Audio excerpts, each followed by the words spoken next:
Welcome to The Backstory with Dr. Ricky Singh. This podcast is focused on bringing you the latest research-based information about dramatically improving health, well-being, and quality of life. And here's your host, Dr. Ricky Singh. The food we eat and changes to our diet can lead to incredible transformations in our skin, GI health, and even our energy levels. I'm a strong supporter of food as medicine, and I believe what we put into our bodies directly impacts our health and wellness. My guest today is a registered dietitian, culinary nutritionist, and a specialist in integrative and functional nutrition. And she's going to set the record straight on dietary habits and even provide some tips as we approach this holiday season. So please welcome Jackie Topol. Jackie, welcome to The Backstory.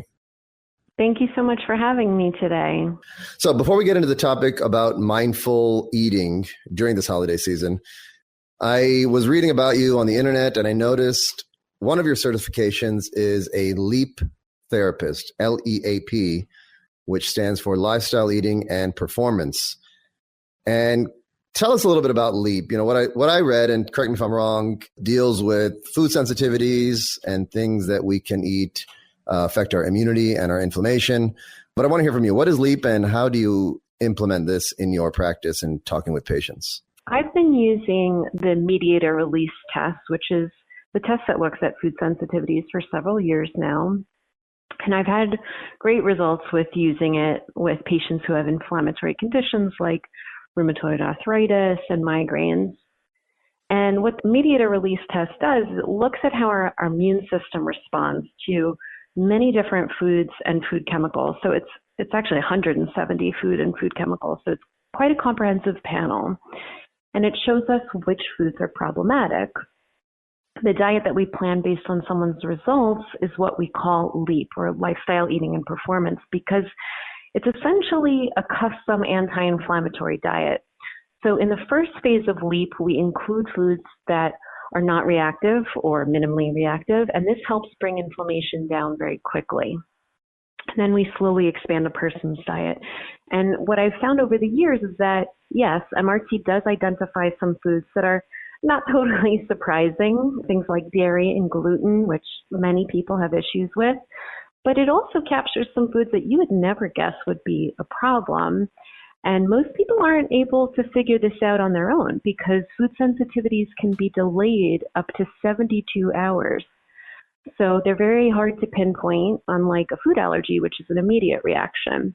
I don't typically start with MRT for all patients. I really use it when other diet interventions have not helped.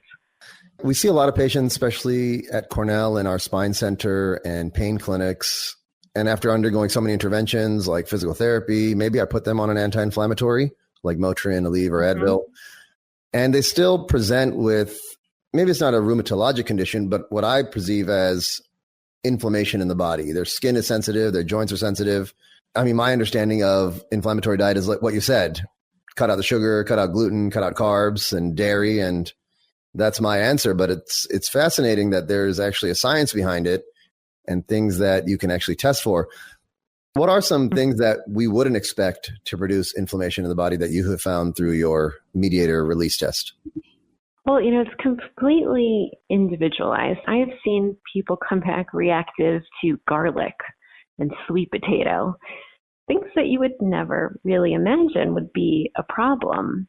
But then there's also things that are not so surprising, like I mentioned, the gluten and dairy, but also other things that are commonly found in our food system, like soy and corn. So those things aren't as surprising to me. But, some of these foods that are totally healthy can be an issue for somebody. And that's what's, really helpful about doing MRT, because you would really never guess it otherwise. In addition to cutting things out of your diet that could promote inflammation or even affect your immunity, are there things that you can take that are anti-inflammatory? One of the things that we cook a lot with, especially in Indian food, is curcumin or turmeric. And I'm a big believer in it. I take a supplement. I recommend that to my patients. But are there kind of anti-inflammatory supplements or anti-inflammatory diets that you recommend and things that you offer to your patients? In general, an anti-inflammatory diet is basically a diet that is rich in fruits and vegetables and whole grains and omega-3 fatty acids, and very low in the refined starches, sugars, saturated fat, and trans fat, because those things tend to rev up inflammation. So if we eat more of the healthy foods that I previously mentioned, that can really bring inflammation down. And essentially, that's really a plant-based diet. So plenty of antioxidant-rich foods like colorful fruits and vegetables, whole grains, legumes, nuts, seeds, herbs and spices. And like you said, turmeric is great, and ginger and garlic all have anti-inflammatory compounds. Yeah, I mean, most of the food that we cook with are rich in those things, garlic, ginger, turmeric. So I think I would expect Indians to have less inflammation than the general public, but we still suffer from, diabetes and heart disease and a lot of these kind of pro-inflammatory conditions. Might be the other things that are in the person's diet that are causing inflammation to be higher. I want to talk about, as we approach the holiday season, Thanksgiving and Christmas and the holidays in December, a lot of us get excited. I personally get excited because I feel like I have a license to eat whatever I want. I can indulge. In my mind, I've worked hard all year, and this is my chance. I'm going to stuff my face and forget all my good habits that I've been practicing all year and just do what I want. And we call this emotional eating. So how do you, when a patient comes to you who kind of, if suffers is the right word, suffers from emotional eating, how do you talk about that and discuss strategies to prevent that from happening, especially during the holidays?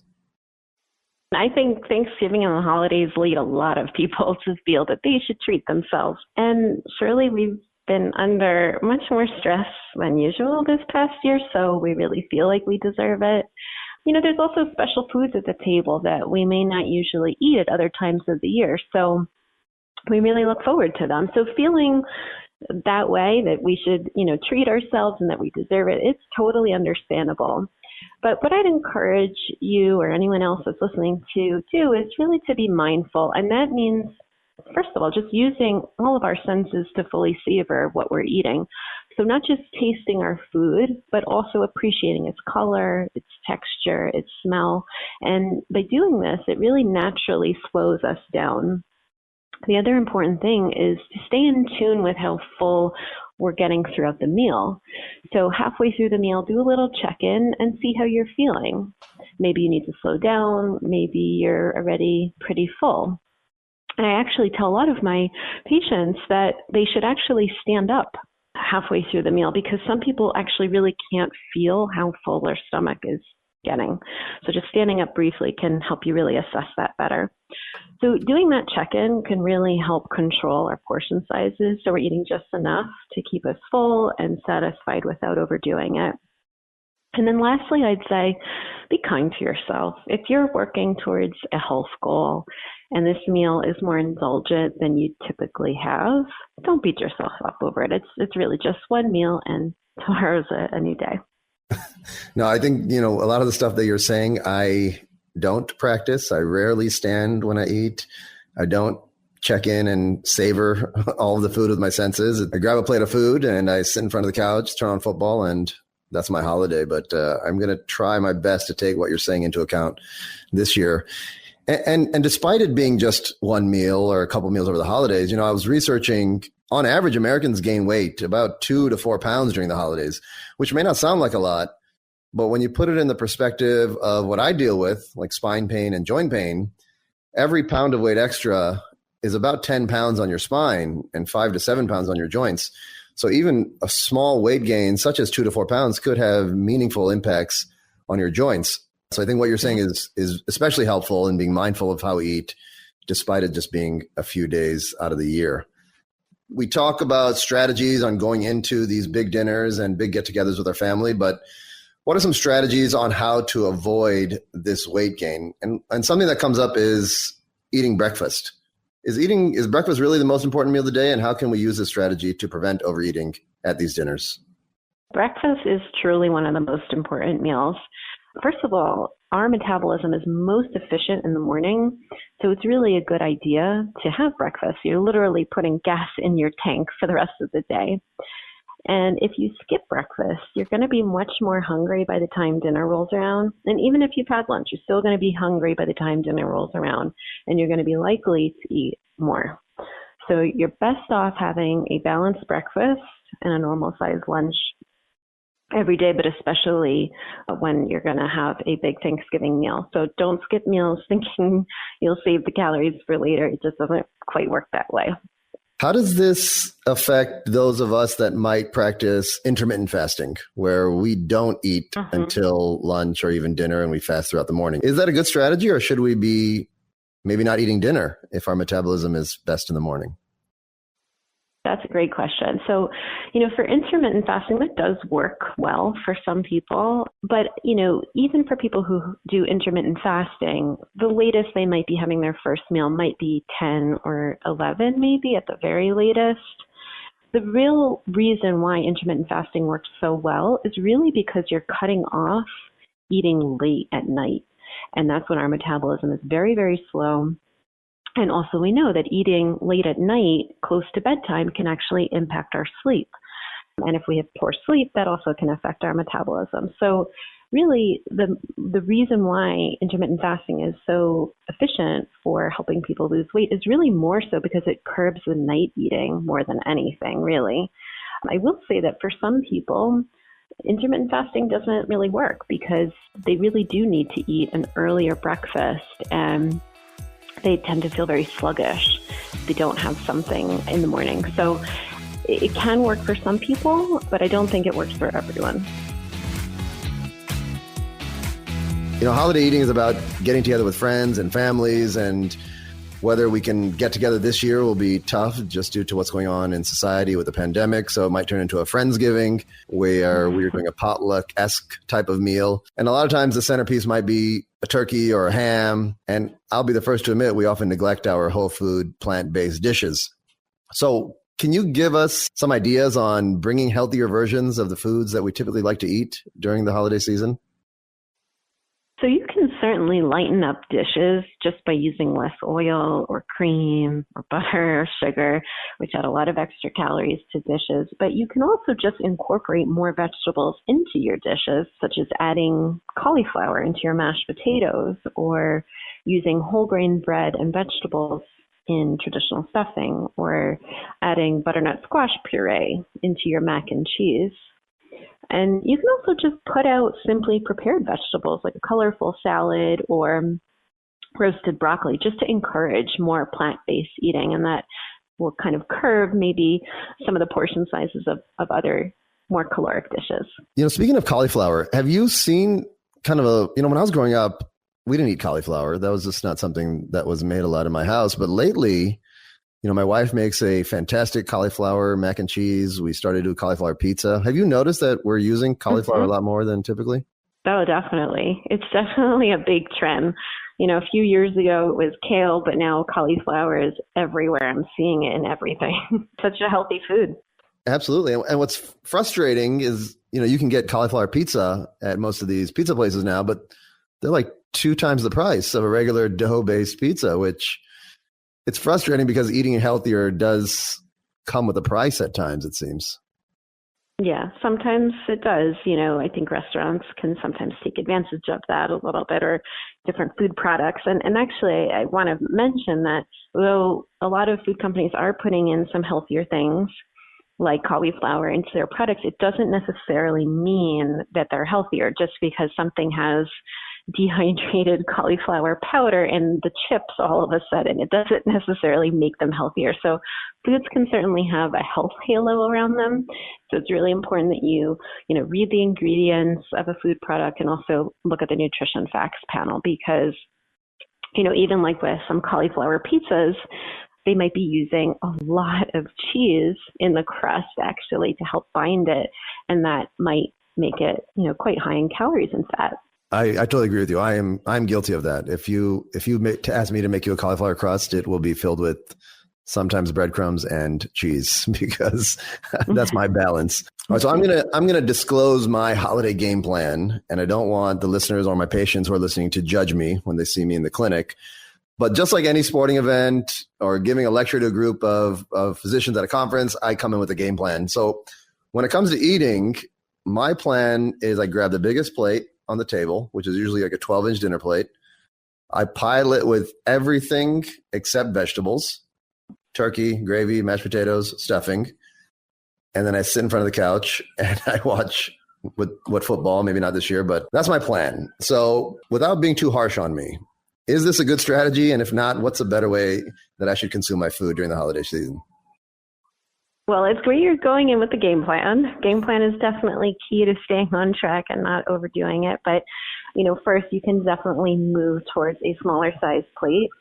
So like a 9-inch plate, salad plate can help you have much smaller portions, which is good. And also just not eating in front of the TV, because when you're eating in front of the TV or you're on your phone or you're on your computer, it really distracts us. And it's very difficult to really stay in tune with how full we're feeling.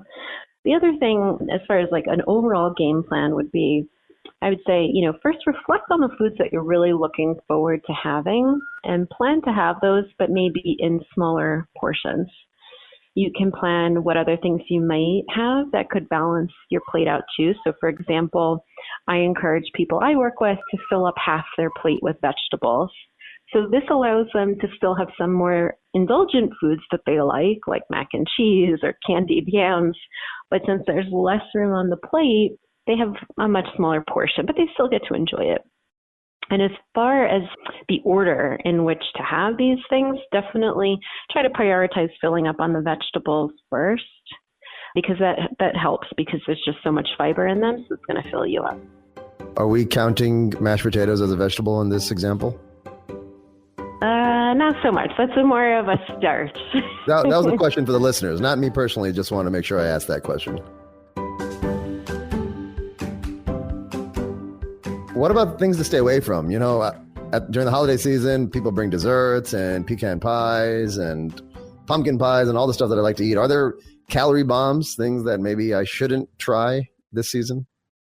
Yeah. So some of the traditional holiday foods and beverages that are highest in calories are eggnog. That's got 350 calories in one glass. Pigs in a blanket, because people never have one. They usually have maybe 5 or more. Deep fried turkey, because it's just got so much saturated fat. Turducken, which is the chicken and the duck in the turkey.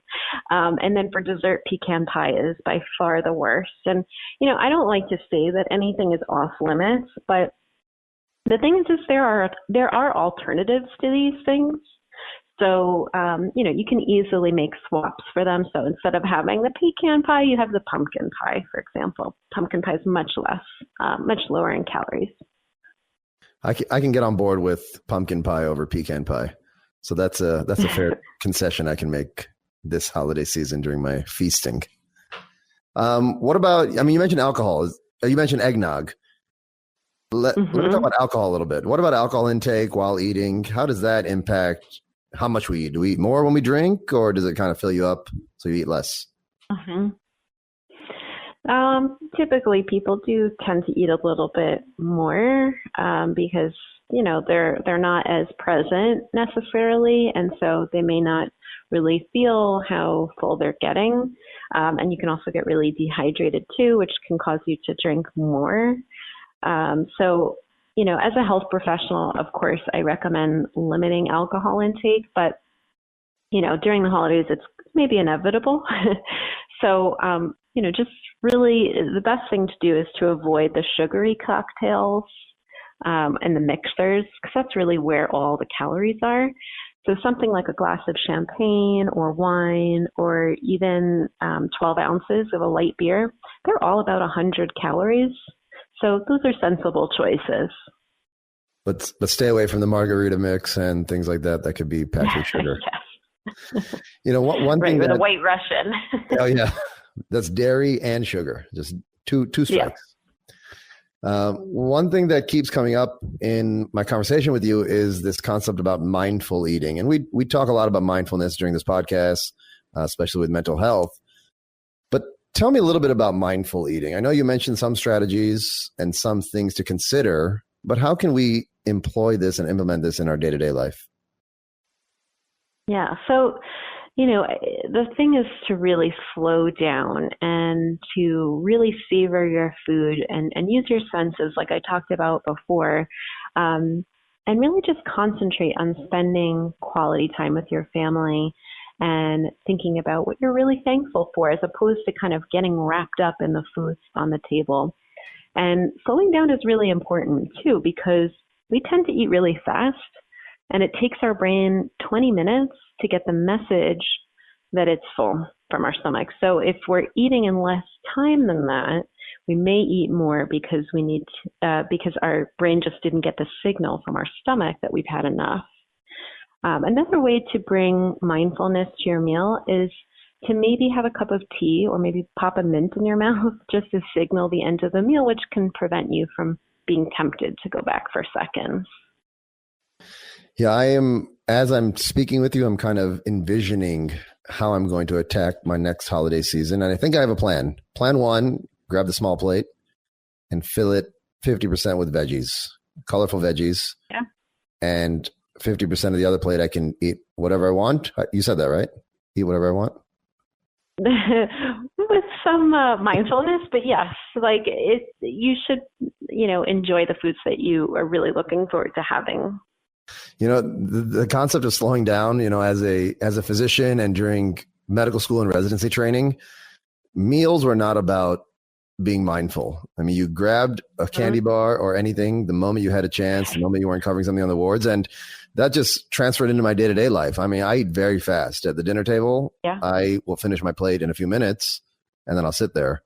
And my wife is always like, "Why are you eating so fast?" And I'm in my head, this is what I've been accustomed to doing. It just comes with training.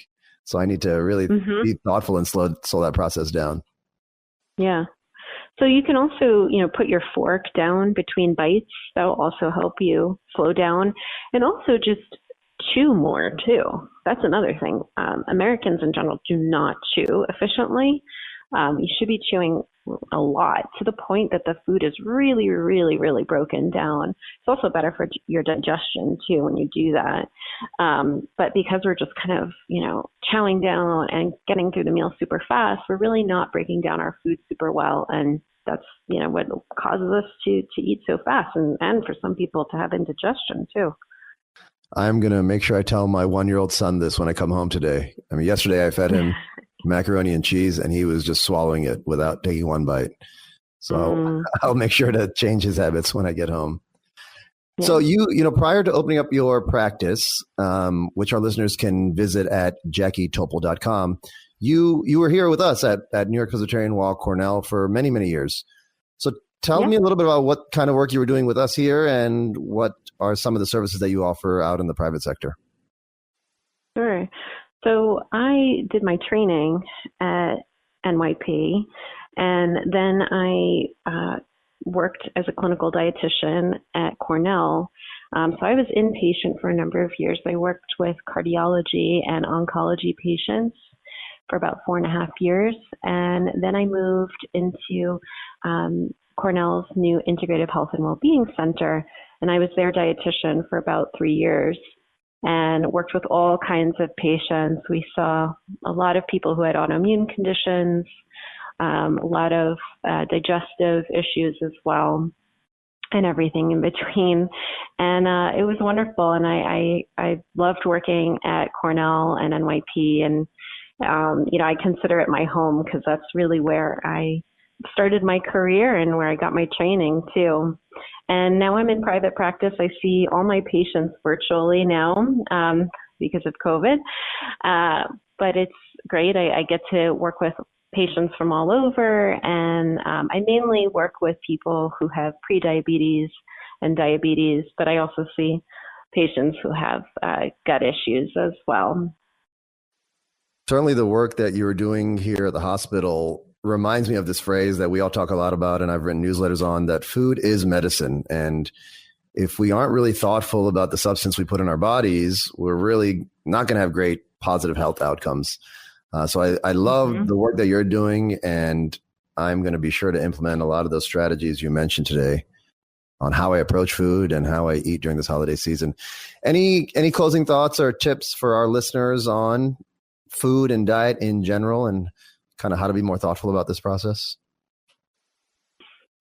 Yeah, I think it's just all about getting more tuned into how you're really feeling when it comes to eating and just overall how we're feeling too. I think so many people are very, very disconnected, and especially for our New York listeners, people have very high stress jobs and are always moving at lightning speed, and it can be difficult to really think about how you're truly feeling. And I think it's important to really get more in touch with that. And, you know, you can do that working with a dietitian, certainly when it comes to, you know, the nutrition perspective, but certainly, you know, a therapist as well. I just think in general, we're quite disconnected from how we're really feeling. And there's so much we can do there.